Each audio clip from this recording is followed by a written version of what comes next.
Hola mis hermanos, Dios me les bendiga, bendiciones para toda la familia. Estamos aquí hoy, esta tarde calurosa, con el hermano Pastor Gabriel de la iglesia Sinaí, de aquí de Gavino Barrera, Veracruz. Y hermano, yo hoy traigo una pregunta, creo que es muy importante y muchas personas nos las hacemos, porque pues ya ve que hay unos que dicen una cosa, otros dicen otra cosa, y yo siento que lo más importante es lo que dice la palabra de Dios. Yo quiero que usted me enseñe bíblicamente, con bases bíblicas, sobre la salvación. ¿Cómo yo puedo obtener la salvación? Amén. Sí, bueno, pues ya me presentó aquí mi hermano Luis. Es cierto, hay muchas posturas acerca de lo que es cómo ser salvos. Es una pregunta que realmente debe de preocupar a toda la gente, ¿no? Cómo ser salvo, cómo llegar al cielo. Algunos dicen, por ejemplo, que la salvación es por obras, ¿no? No sé si has escuchado esa postura, ¿no? Hay muchos que piensan que la salvación es a través de nuestras acciones, pero vamos a ver qué dice la Biblia, ¿no? Amén, gloria a Dios. Hay un versículo que a mí me gusta mucho, que es Hechos capítulo 3, versículo 19, que dice: así que arrepentíos y convertíos para que sean borrados vuestros pecados, para que vengan de la presencia del Señor tiempos de refrigerio. Y esta palabra me gusta porque es muy clara, ¿no? Porque usa dos palabras claves: arrepentíos y convertíos. Entonces el primer paso para ser salvo es arrepentimiento. Ahora, ¿qué es el arrepentimiento? Hay confusión, ¿no? Hay algunos que piensan que es lo mismo arrepentimiento que remordimiento, pero el remordimiento es: me siento mal por lo que hice mal, pero si tengo chance lo vuelvo a hacer, ¿no? Como el que sale de parranda y al otro día siente la cruda y dice: no lo vuelvo a hacer. No lo vuelvo a hacer, pero el próximo fin de semana lo vuelvo a hacer. Pero el arrepentimiento, la palabra arrepentimiento se traduce en una palabra griega que es metanoia, que significa reconsiderar el camino por el que vas, o un cambio de camino. Es decir, reconozco que voy por este camino y estoy mal y yo quiero cambiar de camino. Entonces, esa es la palabra, ¿no? Arrepentimiento. Y luego dice: y convertíos. ¿Convertíos a qué? ¿O a quién? A Cristo.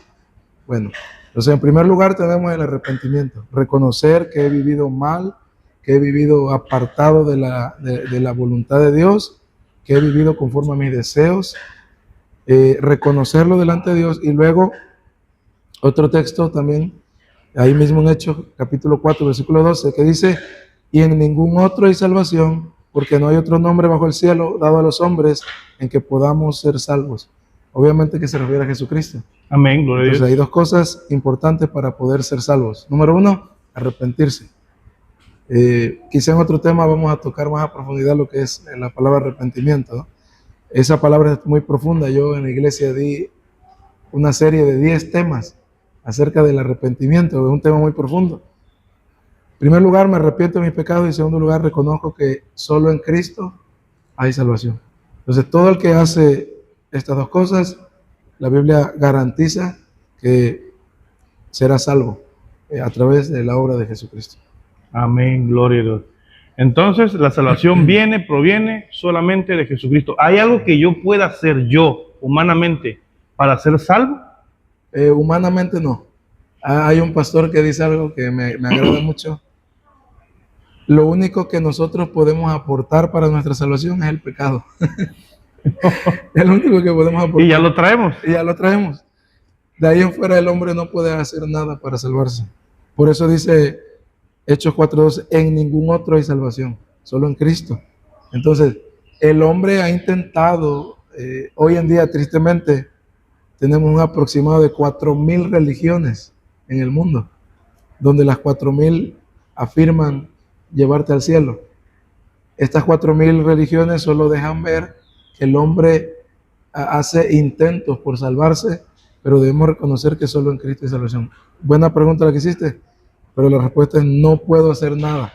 El hombre no puede aportar nada a su salvación. La salvación es exclusivamente por la obra que Cristo hizo en la cruz del Calvario. Amén, gloria a Dios. Sí, porque es que hay muchísimos, no, pues voy a aportar, uno dice, voy a portarme mejor o voy a portarme Sí. bien para agradarle a Dios. O sea, yo en sí, en mi persona, yo le agrado a Dios, entonces. Otra buena pregunta. Es cierto, hay muchos cristianos incluso decimos, ya me voy a portar bien para agradarle a Dios. Si nosotros le agradamos a Dios es solo porque Cristo está en nosotros, ¿no? Entonces cuando una persona se arrepiente de sus pecados y cree en Cristo, la Biblia dice que el Padre, el Hijo y el Espíritu Santo ahora hacen morada en nosotros. El que me pone en amistad con Dios, el Padre, es Cristo. El que me hace agradable y aceptable delante de Dios es Cristo. Porque Cristo ya no me ve a mí, ya no ve mi pecado, sino que me ve revestido de la gracia y la santidad de Cristo Jesús. Amén. Y muy cierto, ¿no? Hay gente que dice, ya me voy a portar bien para irme al cielo, pero la realidad es que no siempre nos portamos bien. Si para ir al cielo, si el hecho de ir al cielo dependiera de portarme bien, imagínate si yo muero el día que me porté mal. Soy perdido, ¿no? Así Entonces, es. Es Cristo y solo en Cristo hay salvación. Entonces, soy salvo. Primer paso, pues, aceptar a Jesucristo. Porque si no, pues, si no creo en el que me va a salvar, ¿cómo puede ser salvación? Entonces acepto a Jesucristo como mi Salvador y sigo siendo pecador, pero en Él hay gracia. Así es. ¿Qué es la gracia de Cristo? Ok, sí, la gracia es un favor inmerecido. En otras palabras, la gracia es darle al que no merece. Por ejemplo, tienes hijas, ¿no? Una de tus hijas se porta mal, pero tu hija necesita unos zapatos, porque tú ves que sus zapatos están rotos, pero se portó mal. ¿Le comprarías los zapatos? Sí. Pero si se portó mal, no se los ganó. Pero es gracia, ¿sí me entiendes? Entonces Dios nos da salvación a través de Cristo, no porque lo merecemos, sino por gracia, a través de Cristo, ¿no? Ahora, importante algo que dijiste. Yo creo en Cristo, mi condición, la Biblia dice que nuestra naturaleza sigue siendo una naturaleza pecaminosa, porque se inclina hacia el pecado, porque seguimos pecando, pero ya no pecamos deliberadamente, ¿no? Sino que ahora cuando el cristiano falla, como Cristo está en él, y el Espíritu Santo, ahora el Espíritu Santo nos redarguye y nos dice, hey, te portaste mal, y nos lleva al arrepentimiento. Algo que quiero mencionar, el arrepentimiento, muchos cristianos lo han tomado como que se da una vez, ¿no? Yo ya me arrepentí de mis pecados, ya soy salvo, pero el arrepentimiento es algo continuo. O sea que el cristiano debe de vivir de una manera continua, ¿no? Arrepintiéndose, porque todos los días fallamos, ¿no? Pensamiento, palabra, acción, Sí. fallamos. De ahí viene la palabra entonces, velad y orad.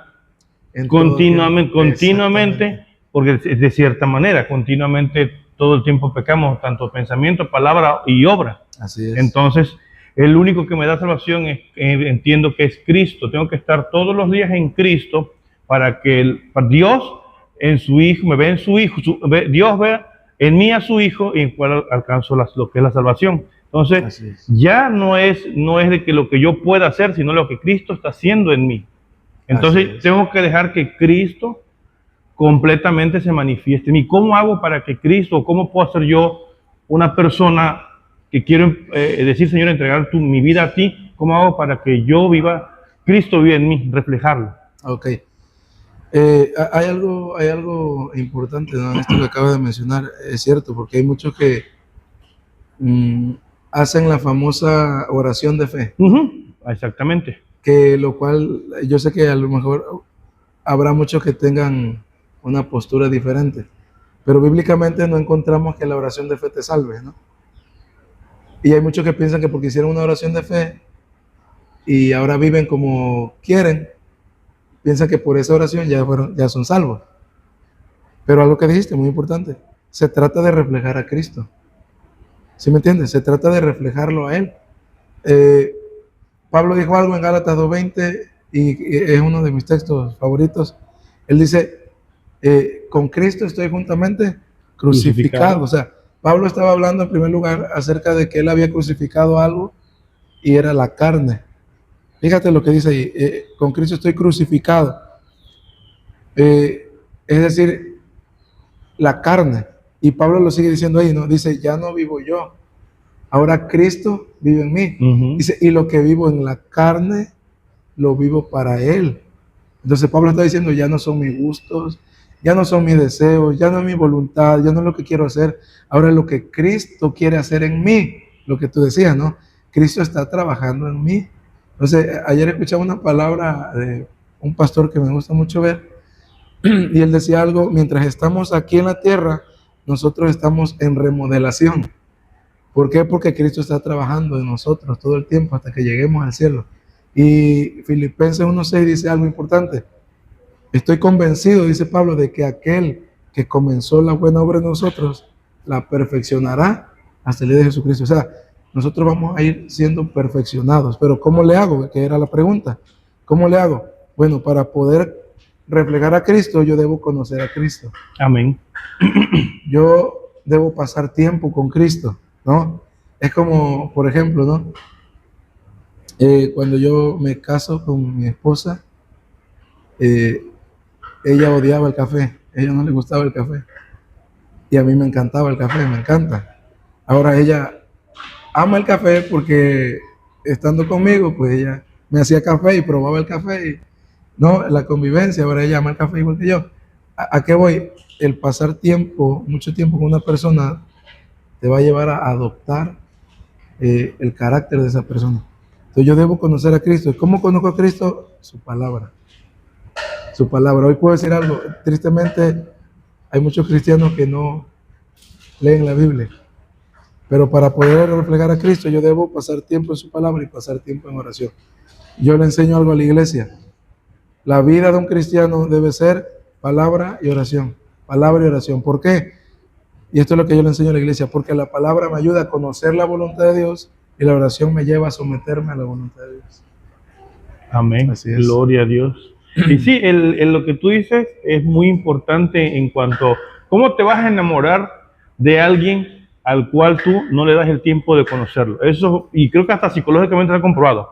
Para que haya el enamoramiento, vamos a poner una pareja secular, para que una pareja llegue al enamoramiento, no basta simplemente con la vista, No. sino es el conocimiento, la convivencia. Y entonces, como tú dices, para poder nosotros, como cristianos, como una persona que quiere enamorarse de Cristo y que Cristo viva y viva en nosotros y reflejarlo a Él, tenemos que conocerlo. Y qué mejor que su palabra, qué mejor de pasar tiempo con Él. Y ahí vemos las promesas de Dios que son para todos sus hijos. Y esa es otra pregunta que te quiero hacer. ¿Quiénes son o quiénes somos los hijos de Dios? Porque yo tengo entendido que no todos somos hijos de Dios. Así es. Sí. Bueno, hay un texto que yo uso cada vez que me hacen esa pregunta, que es Juan 1:12. Es cierto, la mayoría de la gente piensa que todos somos hijos de Dios, ¿no? Yo creo que lo has escuchado, ¿no? Sí. La gente dice que todos somos hijos de Dios, pero la Biblia no dice eso. La Biblia dice que somos creación de Dios, pero no que todos somos hijos. ¿Quiénes son hijos? Juan 1:12 dice, mas a todos los que le recibieron y a los que creen en su nombre, les dio potestad de ser hechos hijos de Dios. Dos cosas importantes. Dice recibir y creer. ¿Qué es recibir? Y esto me gusta mucho, ¿no? Porque, y yo esto lo he explicado en la iglesia, y yo le pregunto a la iglesia, imagine que yo voy a visitarlo y yo toco su puerta y usted abre la ventana de su puerta y usted dice, pastor, ¿qué deseaba? No, pues venía a verlo, a ver cómo está. Y la persona que me abre la ventana de su puerta dice, no, pues estoy bien, pastor, y ahí estamos platicando. Y al final le digo, bueno, pues nos vemos, me voy. Y yo pregunto, ¿me recibió? No me recibió. ¿Por qué? Porque solo me abrió la ventana de su puerta. Pero si yo voy y me abre su puerta y me dice, pastor, pásale, siéntese, gusta un vaso de agua. No, que me dejó entrar, esa persona me recibió. Entonces, ¿a qué me refiero con esto? Muchas personas dicen, yo creo en Cristo. Sí, pero lo tienen afuera. ¿Sí me entiendes? No lo han dejado entrar. Porque cuando dejan entrar a Cristo, ahora yo le pregunto algo también a la iglesia, ¿por qué a veces no nos gusta dejar entrar a una visita a la casa? Bueno, yo lo puedo responder desde mi punto de vista, porque no quiero que se den cuenta cómo está por dentro de mi casa, algo estoy ocultando. Exactamente, no, esa es la respuesta, ¿verdad? Porque a veces dicen, no, es que van a ver el tiradero que tengo y van a ver que está desordenado, ¿no? Entonces, o no he limpiado muy bien. Muchas personas dicen creer en Cristo y lo tienen afuera porque no quieren que Cristo arregle el desorden que está dentro, ¿no? Entonces, eh, todo aquel que recibe a Cristo, lo deja entrar, es transformado por Cristo y dice, y le da la potestad. La palabra potestad significa derecho o autorización, ¿no? Es decir, Dios te da el derecho de ser hecho su hijo. Cuando tú dejas entrar a su hijo en tu corazón y tú crees en él. Ahora, otra palabra que a mí me llama la atención es la palabra creer. ¿Qué significa la palabra creer? ¿Qué concepto tiene la gente de creer? ¿Qué concepto tienes tú de la palabra creer? Bueno, creer para mí es confianza. ¿Sí? O sea, yo creo en ti y confío que lo que, por ejemplo, un amigo me dice, oye, yo mañana paso por ti a las 2 de la tarde a tu casa. Yo voy a creer con él, ¿por qué? Por la seguridad que tengo en él de que va a pasar esa hora. Yo voy a estar listo, creer. Okay. Para mí eso es creer, la confianza que lo que él dijo va a ser cierto, es cierto, pues. Así es. El problema es que mucha gente tiene la palabra creer como, voy a usar esta palabra, ¿no? Como algo mental, ¿no? Como que así, yo creo. Como que así, yo lo digo, sí, yo creo en Cristo. Pero la palabra creer, bíblicamente, es un verbo. ¿Qué es un verbo? Es una acción, ¿no? Sí. Quiere decir que la persona que cree debe demostrar que cree, ¿no? La confianza. Exactamente, pero te lleva a una acción. Tú dijiste algo. Si un amigo te dice, yo paso por ti a las 2 de la tarde, como tú crees que va a pasar por ti, te va a llevar a una acción. ¿Cuál va a ser la acción? Tú te vas a arreglar. Estar listo, sí. Tú vas a estar listo. Te vas a bañar, te vas a vestir, porque tú crees que va a pasar por ti. Pero si yo te digo, oye, yo paso por ti a las 2, y tú me vas a decir, no, no creo que pase. Yo llego a las 2, tú no estás listo. Sí. Porque no hiciste nada.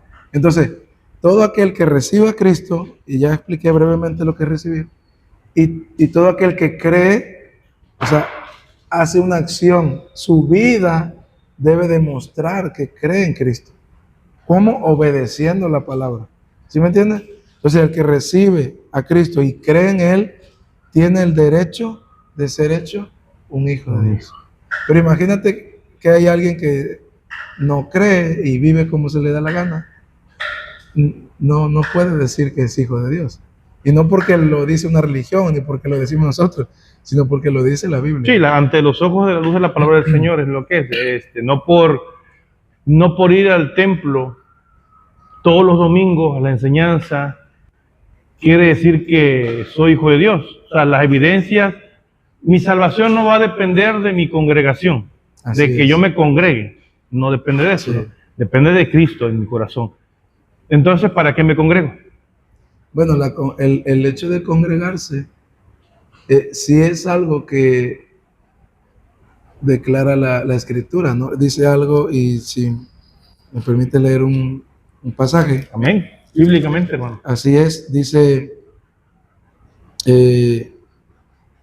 Hebreos capítulo 10, versículo del 23 al 25. Dice, número 1, dice, mantengamos firme. Entonces vamos separando, ¿no? Dice, mantengamos firme, sin fluctuar, la profesión de nuestra esperanza. Es decir, soy cristiano y debo mantenerme firme en eso. ¿Sale? Dice, porque fiel es el que prometió. ¿Quién prometió? Cristo. Cristo. Ok. Segundo, dice, y considerémonos unos a otros. ¿Para qué? Dice, para estimularnos al amor. Aquí tenemos varios verbos importantes. Dice, y a las buenas obras. Y luego el escritor de Hebreos aterriza así, no dejando de congregarnos. ¿Sí lo vas entendiendo? Sí. No dejando de congregarnos como algunos tienen por costumbre, sino exhortándonos, y tanto más cuando veis que aquel día se acerca. Es decir, el congregarme es importante porque el congregarme me ayuda a mantenerme firme. ¿Por qué? Porque hay coinonía. ¿Qué es la coinonía? Comunión entre hermanos. Sí. ¿Sí? Recibo un alimento espiritual, que es la palabra de Dios. Luego dice, y considerémonos unos a otros para estimularnos. Es decir, vienes a la iglesia y de repente ves a algún hermano desanimado y te acerca, hermano, ¿cómo estás?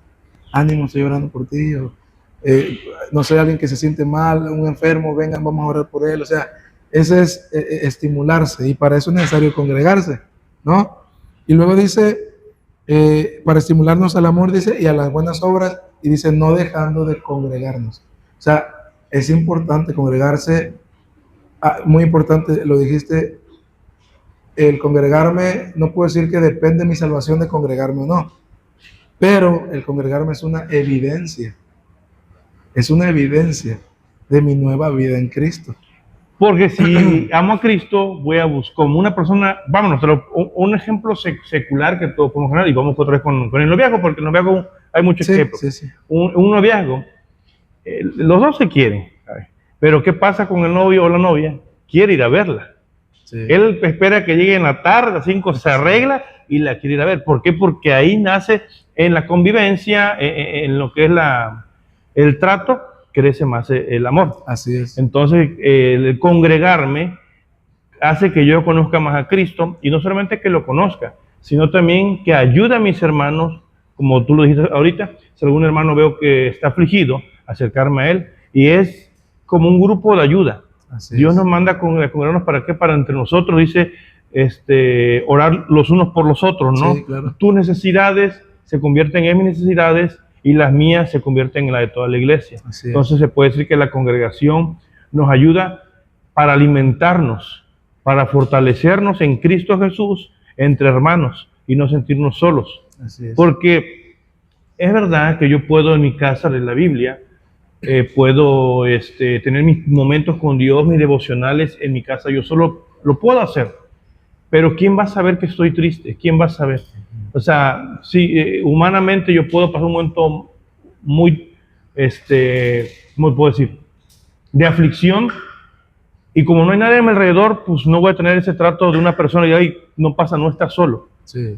Y en una iglesia, en una congregación con los hermanos, ese amor fraternal, como dice el Salmo, que dice que Dios agrada que estén los hermanos juntos en armonía. Salmo 133. Exactamente, porque juntos nosotros, hermanos, demostramos el amor de Cristo, y hay que una evidencia. Entonces, yo soy salvo. Solamente mi salvación depende y viene de Jesucristo. Es el único que puede darme salvación.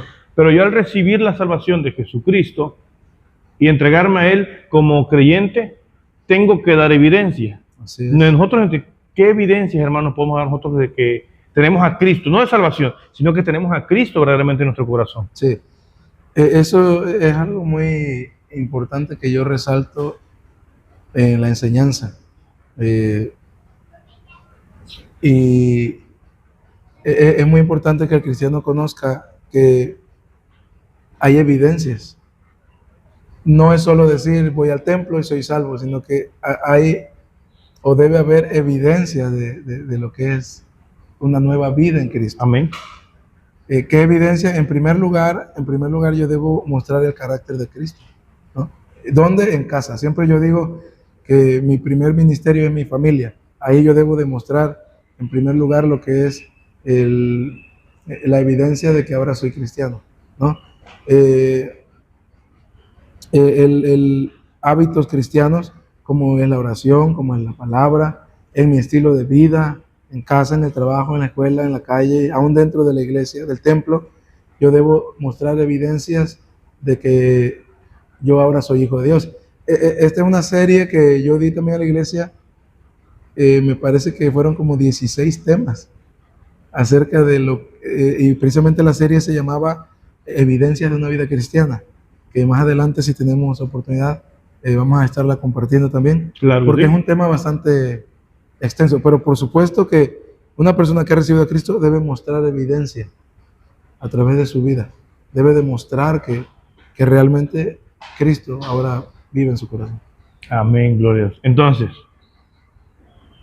mi salvación no depende de lo que yo pueda hacer, no depende de decir, voy a intentarlo. No se puede, no hay nada que podamos hacer eso, depende solamente de Cristo, y para obtenerla tengo que rendirme toda mi humanidad, toda mi ser a los pies de Jesucristo, para que en Él haya la salvación y solamente Él me la puede otorgar. Así es, como ya mencionamos, ahora sí que recapitulando las preguntas que hemos tratado de responder, sí, para recibir la salvación, arrepentimiento y fe, creer. Muchos dicen algo, ¿no?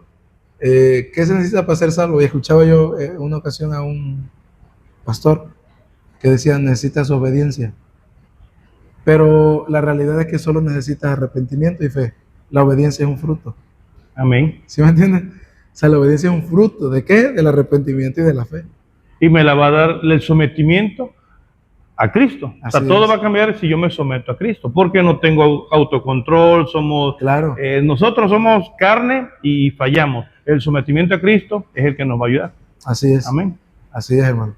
Y pues bueno, estaremos No, respondiendo, ¿no? muchísimas gracias, hermano, por la enseñanza. Estamos, yo digo que va a hacer más preguntas. Igual, si tienen alguna pregunta para el hermano Pastor Gabriel, nos pueden mandar. Él nos las va a responder porque para eso estamos aquí, para resolver cualquier duda. ¿Cómo? Con fundamentos simplemente en la palabra de Dios, porque todo tiene que estar basado en la Biblia. No se trata de lo que yo crea, no se trata de lo que yo piense, se trata de lo que Dios, nuestro Señor Jesucristo, nos ha escrito aquí en su santa y bendita palabra. De ahí emana todo. Todo tiene que ser basado en la palabra de Dios. Cualquier consejo, hermanos que nos están viendo, que quieran recibir, no son consejos de nosotros, tiene que estar basado en su palabra. Porque Cristo es el único donde hay salvación y el único que nos puede transformar. No son nuestras fuerzas. Culmino con esto. La Biblia dice, venid a mí todos los que estén cansados, cargados y trabajados, que yo los haré descansar. ¿Quién? Cristo. No esperemos cambiar, hermanos, porque no vamos a poder. No esperemos ser diferentes personas, porque no vamos a poder. Vamos a fallar. Tenemos que rendirnos así como estamos. Así como seamos pecadores, cualquier pecado que tú tengas o yo tenga, no intentemos cambiarlo, porque solamente Jesucristo nos hace fortaleza. Así tenemos que llegar a sus pies, someternos a Él, rendir nuestra voluntad a Cristo, y Él es el único que nos va a fortalecer y va a hacer el cambio verdadero, y seguir caminando en sus manos. Dios les bendiga, hermanos, muchísimas gracias. Nos vemos la siguiente semana. Manden sus preguntas y la verdad es un gusto estar sirviéndole a Dios y a ustedes, hermanos. Hermanos, Peter, ¿te despides? Sí, Dios les bendiga. De igual manera, si alguno desea visitarnos, ¿no? En la iglesia Sinaí, como tenemos por aquí atrás, aquí en Gavino Barreda, Veracruz, estamos para servirles. Cualquier duda, estaremos también respondiendo sus preguntas, siempre, como dijo nuestro hermano, con una base bíblica. Dios les bendiga. Bendiciones.